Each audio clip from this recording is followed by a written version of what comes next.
Former Washington State quarterback and Super Bowl MVP Mark Rypien has been arrested for assault. One school district is breaking their students out of the classroom and bringing them into nature to learn. A small passenger plane crashed into an unoccupied hangar, leaving 0 survivors.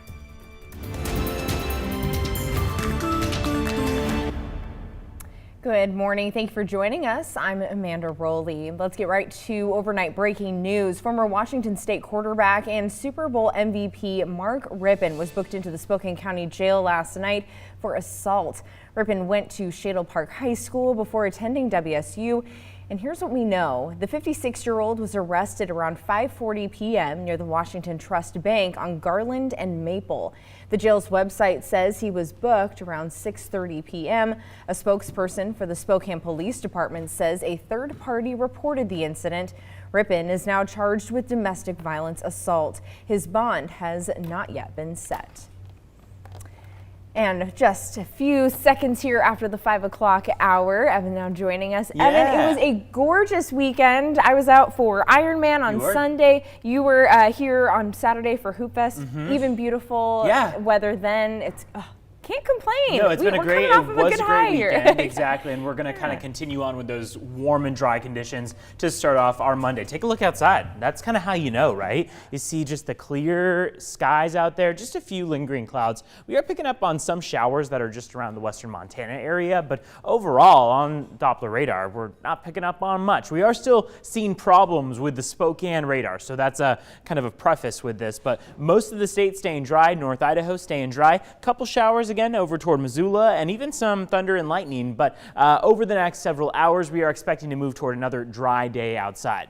A little bit chilly in some spots. We've got Mazama at 46 degrees, Spokane at 58, Coeur d'Alene is at 48 degrees, and Sandpoint at 45. Normal for this time of year would be the upper 50s, so there are some pockets of cooler temperatures. Those are something to keep in mind. If you're in those areas with a little bit of blue on the map, you're probably going to want to take a jacket with you if you're heading out the door this morning, but we're going to warm up quickly. That's the main story, is that today we're looking at another warm day, 85 degrees outside, mostly sunny conditions before we cool down a bit into your Tuesday. A couple scattered thunderstorms are going to come about. It could come in just the form of some scattered rain showers, and then thunderstorms come toward the afternoon and evening hours toward higher elevations. Right now it seems like it's going to be mixed, so we'll see a good amount of showers, some scattered thunderstorms before things start to clear up into your Wednesday. Wednesday, things begin to warm up once again. We'll be in the upper 70s, partly cloudy skies outside. By the time we get to your upcoming weekend, I know we're already talking about it, and even your 4th of July holiday,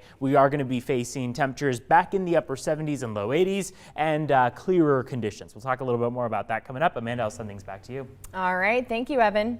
A frightening incident at Hoop Fest yesterday afternoon. A 26-year-old man allegedly tried to abduct a child while attending Hoop Fest downtown. The Spokane Police Department says Peter Wilson was walking around Riverfront Park when he allegedly tried to steal a child away from their mother. He allegedly asked a woman if the children standing near her belonged to her.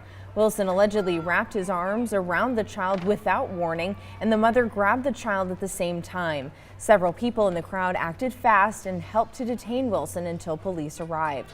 Officers arrested and charged Wilson with second-degree kidnapping.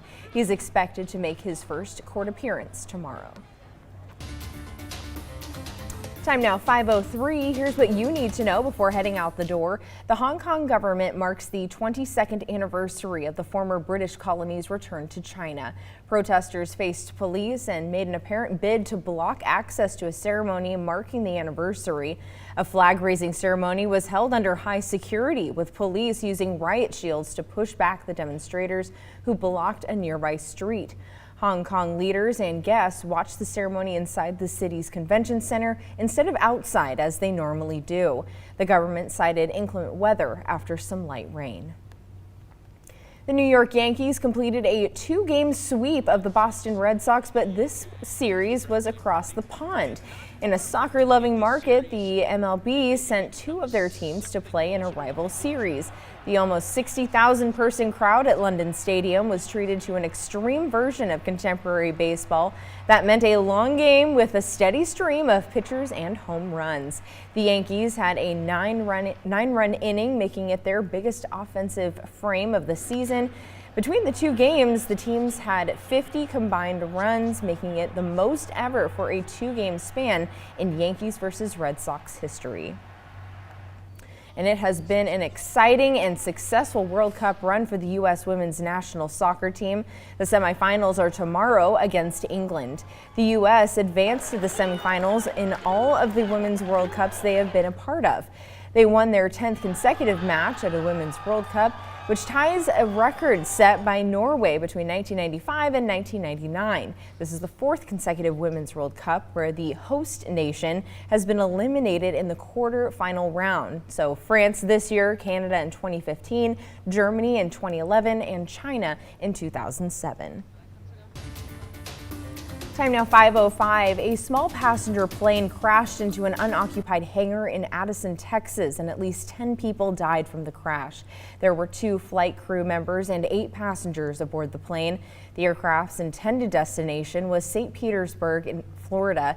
No one on the plane survived the crash. According to the Federal Aviation Administration, the aircraft was a 2-engine Beechcraft BE-350 King, and it was destroyed by fire. The plane damaged 2 other aircrafts inside the hangar it crashed into, a Falcon plane and a helicopter.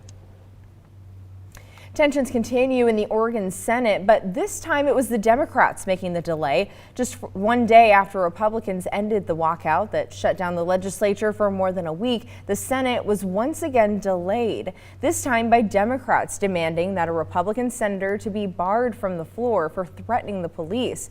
The Democrats wanted to press for action against the senator who said state police should, quote, send bachelors and come heavily armed if they try to return him to the Capitol during the walkout. President Donald Trump is back on U.S. soil after his trip to Asia. Trump went to Japan for the G20 summit before his visit to South Korea. He made history in North Korea by becoming the first sitting U.S. president to cross into North Korea from the demilitarized zone. Now that's the area that divides North and South Korea.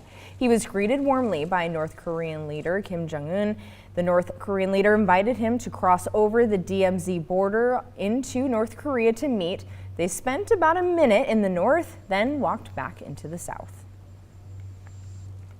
Across that line was a great honor. A lot of progress has been made.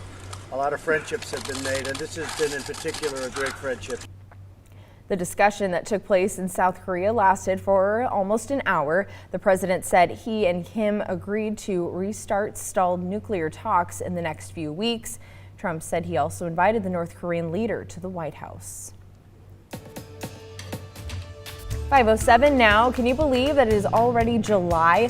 Starting today, hundreds of bills signed by Washington Governor Jay Inslee will go into effect. They include laws ranging from education to health issues. One of those bills includes a high school graduation requirement. Washington State high school students are no longer required to pass statewide tests in English, language arts, math, and science in order to graduate. Another bill allows medical marijuana in schools. This means schools must allow parents to give their child marijuana infused products on school grounds for medical purposes. But those students must be a qualifying medical marijuana patient and cannot smoke or inhale the product.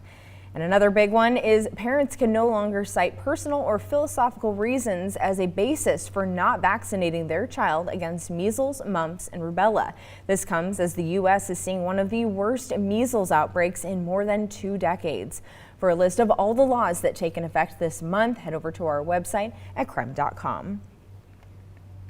Well, school and classrooms come hand in hand, but why keep kids cooped up all day to learn when there's a world out there full of natural, teachable moments? KREM 2's Nicole Hernandez is showing us how one school district is changing the way their students learn. Good morning, Nicole. Good morning. Now, I spent just 30 minutes out in the forest with Randall James, and he taught me so much. He taught me how pine trees pollinate and all about the ants that are scurrying around the floor. And it's exactly that hands-on outdoor learning that teachers at Riverside School District are learning how to put into their curriculum. And this is what produces the pollen, and this is called the ovulate cone.